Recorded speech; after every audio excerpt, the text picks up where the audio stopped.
Hey guys, I'm Big Red 310, and gotta say, ever since 1 o'clock, it's around 6:30, actually 2 o'clock, it's around 6:30, I've been watching Slammiversary. I had to rewatch some matches, and I loved it. I thought it was a very good show. 2 thumbs up by TNA. That's an 8.5, as you can see right over here. It's the best pay-per-view this month. Yes, it beat WWE. Yes, I'm a mark, and I said it. And it's the best pay-per-view this year for me. I liked it more than Mania. Maybe not, just because Mania had that. It's Mania, it has the feeling. But match-wise, probably. This was probably the best pay-per-view. And even the matches that were bad really only got bad ratings because of time. If you look, I love this pay-per-view a lot more than most people. A lot. Look at those ratings to the side. I mean, the matches that are 3.5, everyone else is giving 3, 2 3/4. The first Kingdom out, and everyone gives like 4, I give it 4.5. I'll explain. Give me a second. And it looked like I loved this pay-per-view because I did. It's the first TNA pay-per-view where I felt I got my money's worth. I've only ordered 6 TNA pay-per-views my entire life. And last year I used streams and DVDs. Mostly DVDs. I think I have every TNA pay-per-view last year on DVD. The ones I didn't see. So order. Let's see. Battle for Glory 2006. That's the first one I ordered. I only saw like the second half. So I only saw like, not even the second half, like the third quarter. No, the third third. The third third of the pay-per-view. I only saw like 2 or 3 matches. So really, it was $30, and I think it was $40 because it was Bound for Glory. That's not worth it. Final Resolution 2007. Final Resolution 2007. Not worth it. Hard Justice 2007. Not worth it. Lockdown 2008, not worth it. Slammiversary 2008, not worth it because like it was really a 5-match pay-per-view, and 5-match pay-per-views, I'm not kind of the Awesome Kong thing. 5-match pay-per-views are only good, they're not really that great because if you would add another match or 2 on there, it would have been mediocre. And 5-match pay-per-views, like the main matches, shine more than they would have in a 7 or 8-match pay-per-view. So I think that Slammiversary gets a little too much credit because I did not like the 6-woman tag. I did not like the tag team match between Team 3D and LAX. The X Division match could have been a lot better. The main events were good, I'll give you that. The segments, oh my god, the Awesome Kong stupid challenge. The dumbass Awesome Kong challenge. The Elvis thing. The wedding, horrible. Bound for Glory, except for the Steel Asylum, the Monsters Ball, and Angle Jarrett. Didn't really like the rest. The triple threat was way too short. It was only 7 minutes. The main event, not a big fan of it. So yeah, this is the only TNA pay-per-view I ever ordered that I really enjoyed. I had a great time watching it, and you know what? Let's get to the card. Okay, first we have Shelley versus Sabin versus Lethal versus Creed versus Suicide in the first Kingdom Out match. I love this match. I gave it 4.5. It was like 25 minutes long. People say, I was talking with Jarrett, and he was saying, oh, it's just a spot fest. You know what? There's a difference between a spot fest and chain wrestling. Because people, the Guns, like, they do a lot of great chain wrestling, and people mistake them for spots. And that's why some people, believe it or not, don't like the Guns. And I highly disagree. The first 10 or 12, the first half of this match was chain wrestling.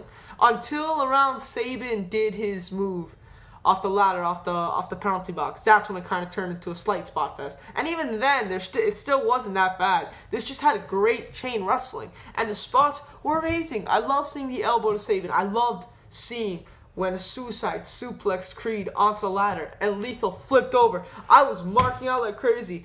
And I was laughing when Suicide got pinned and put into the penalty box. And the Guns and Consequences were all in the huddle. They jumped around. Yeah! Laughing. Awesome. The ending was pretty good.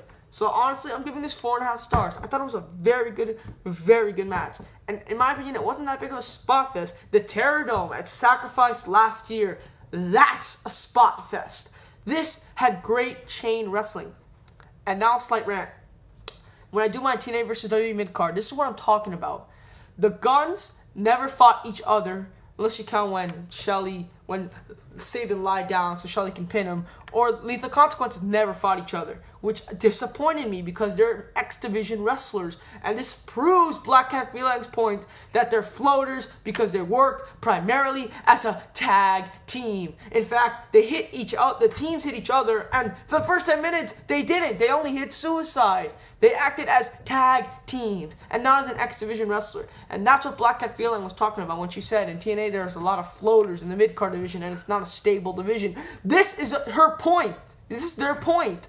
You have the two tag teams. You don't just fight the other tag team. They never fight each other. Hey, when Team 3D, Sting and Angle fought it against all odds, Team 3D fought each other. You're supposed to do that. And I hoped for that in this match. And I didn't get it. And you know what? That proves their point. But, no more rant.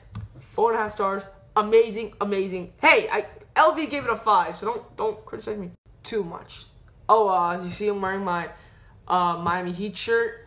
Friend gave it to me. I never really talked about this. Favorite basketball teams, Heat. I like the Knicks. I like the Nets. And my all-time favorite, probably the Grizzlies, just because I like the, not really because of the members itself, just because I love the name, the Memphis Grizzlies, and that's what attracted me as a kid to them.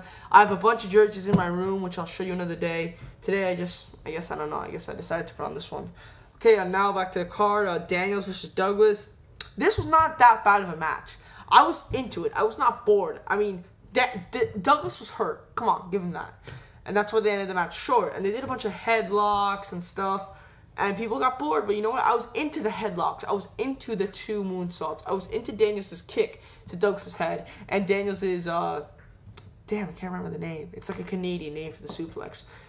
Anyways, I was into it. But the match was 8 minutes long. And all they did was headlocks. So it gets a 1 3/4 stars. But don't think I really hated the match. Because I didn't. Because I was into it. As opposed to most people.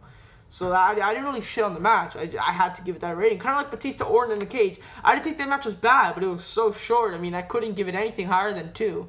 And I didn't think it was a 2 in the first place with the wrestling.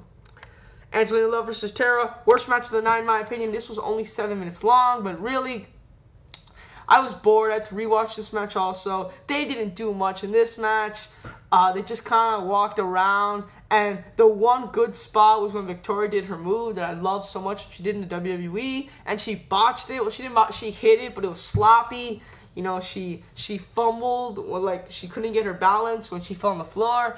Just didn't like the match. So unenjoyable. And this was the first match. See, I saw this match on, and then I saw the replay right after that. And saw the first 2 matches. And this match was so unenjoyable for me. And it was the first match I was expecting. I was saying, TNA yet again. Monsters Ball. Great match. Great spots.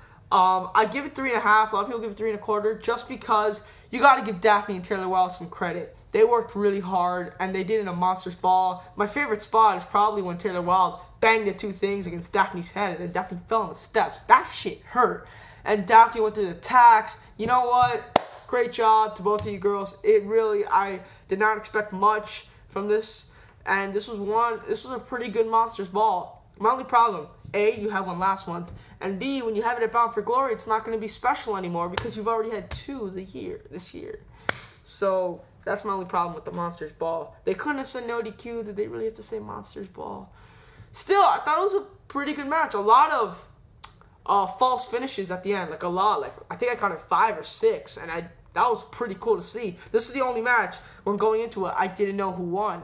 So seeing all those false finishes, that was pretty cool. Okay, next we go to Sting and Matt Morgan. Short. Hated the storyline when Morgan is Sting position. I always interpreted it to me Morgan becomes the Godfather, but apparently it was just his position. They should have clarified that.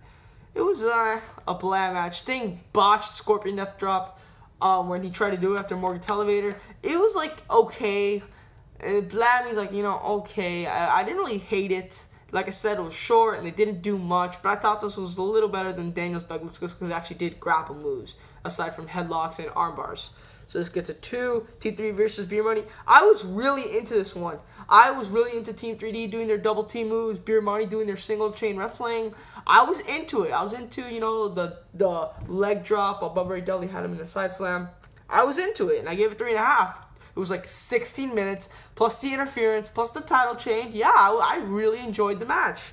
I really did. A lot more than most people. I was really into it, and I clapped after the end. 3.5. Next, we go to the second Kingdom Out match. Great match. 4.5 in my opinion. I didn't expect Foley to do much, and he did a lot more than I thought he would. The elbow off the cage, being slammed into the ladder by Joe, Jarrett doing the stroke on Joe to the ladder. Just a lot of great spots that a lot of people forget. I was talking to Jarrett, and he completely forgot about Jarrett stroking Joe into the ladder. I memorized every spot because it was so good. Very, very good match, and a little underrated in my opinion. I think this is a true 4.25 star match, and the ending, I don't really like Joe being a part of the Mafia. I think it's a little dumb, but the ending was still good. 8.5, you know what? I'm not going to bitch. TNA, you did a very good job. And I thoroughly enjoyed your pay-per-view. I would give it a 9 if you didn't have 2 1-star matches and 1 2-star match that should have been a 1-star match. And I would have given it a 9. But you know what? 8.5, very good score. TNA, you should be proud of yourselves, man. You guys did really good, and I'm truly happy. I'm Big Red 310, and I'm out. Peace.